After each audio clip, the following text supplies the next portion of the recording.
ಕ್ಷೇತ್ರ ಶಿಕ್ಷಣಾಧಿಕಾರಿಯವರ ಕಚೇರಿ ಹಾಗೂ ಕ್ಷೇತ್ರ ಸಂಪನ್ಮೂಲ ಕೇಂದ್ರ ಬೈಂದೂರು ವತಿಯಿಂದ ಸೇಂಟ್ ಥಾಮಸ್ ಆಂಗ್ಲ ಮಾಧ್ಯಮ ಶಾಲೆಯಲ್ಲಿ ನಡೆದ ಬೈಂದೂರು ವಲಯದ ಶಿಕ್ಷಕರ ದಿನಾಚರಣೆ ಕಾರ್ಯಕ್ರಮವು ಸಂಭ್ರಮದಲ್ಲಿ ನಡೆಯಿತು.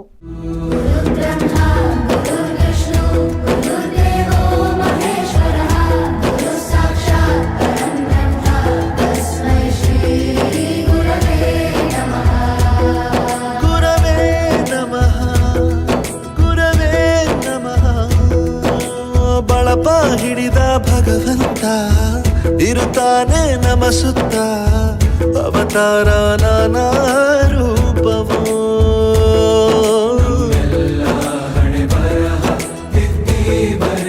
ಶಾಸಕ ಗುರುರಾಜ್ ಗಂಟಿಹೊಳೆ ಅವರು ದೀಪ ಬೆಳಗುವುದರ ಮೂಲಕ ಕಾರ್ಯಕ್ರಮವನ್ನು ಉದ್ಘಾಟಿಸಿ ಮಾತನಾಡಿ ಸರ್ಕಾರಿ ಶಾಲೆಗಳಿಗಿಂತ ಖಾಸಗಿ ಶಾಲೆಗಳು ವಿದ್ಯಾರ್ಥಿ ಸಂಖ್ಯೆಯಲ್ಲೇ ಗುಣಮಟ್ಟದ ಶಿಕ್ಷಣದಲ್ಲಿ ಹಾಗೂ ಫಲಿತಾಂಶಗಳಲ್ಲಿ ಅಭಿವೃದ್ಧಿ ಹೊಂದುತ್ತಿರುವ ಈ ಸಂದರ್ಭದಲ್ಲಿ ಸರ್ಕಾರಿ ಶಾಲೆಗಳ ಅಭಿವೃದ್ಧಿಗಾಗಿ ಕೆಲವು ಪ್ರಾಮಾಣಿಕ ಶಿಕ್ಷಕರು ಹೋರಾಡುತ್ತಿದ್ದಾರೆ.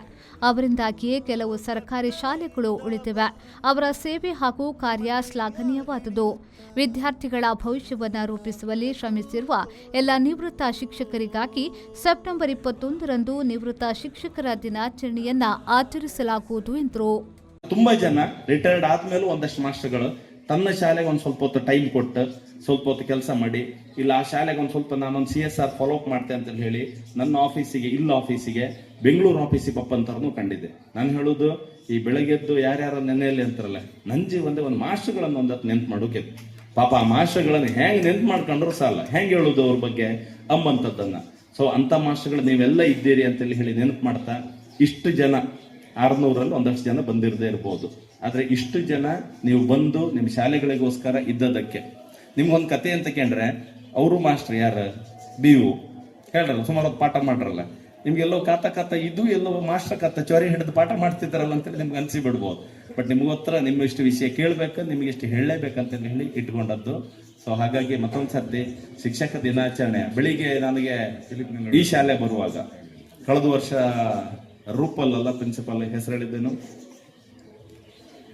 ಕಾರ್ಯಕ್ರಮ ಕಳ್ಸತ್ತೆ ನೆನಪಿದೆ. ಸೊ ಆ ಕಾರ್ಯಕ್ರಮದ ನೆನಪಿನಲ್ಲಿ ಇಷ್ಟು ಒಳ್ಳೆ ಕಾರ್ಯಕ್ರಮ ಮಾಡಿದ ನಿಮ್ಗೆಲ್ರಿಗೂ ಅಭಿನಂದನೆಗಳನ್ನು ಹೇಳ್ತಾ, ಇದೇ ವೇಳೆ ನಿವೃತ್ತ ಶಿಕ್ಷಕರನ್ನ ಸನ್ಮಾನಿಸಲಾಯಿತು. ಬೈಂದೂರು ವಲಯದ ಅತ್ಯುತ್ತಮ ಶಿಕ್ಷಕ ಪ್ರಶಸ್ತಿಯನ್ನ ನೀಡಿ ಗೌರವಿಸಲಾಯಿತು. ಶಿಕ್ಷಕ ದಿನಾಚರಣೆಯ ಪ್ರಯುಕ್ತ ಶಿಕ್ಷಕರಿಗಾಗಿ ನಡೆದ ವಿವಿಧ ಸ್ಪರ್ಧೆಯಲ್ಲಿ ವಿಜೇತರಾದವರಿಗೆ ಬಹುಮಾನ ವಿತರಿಸಲಾಯಿತು. ಕ್ಷೇತ್ರ ಶಿಕ್ಷಣಾಧಿಕಾರಿ ನಾಗೇಶ್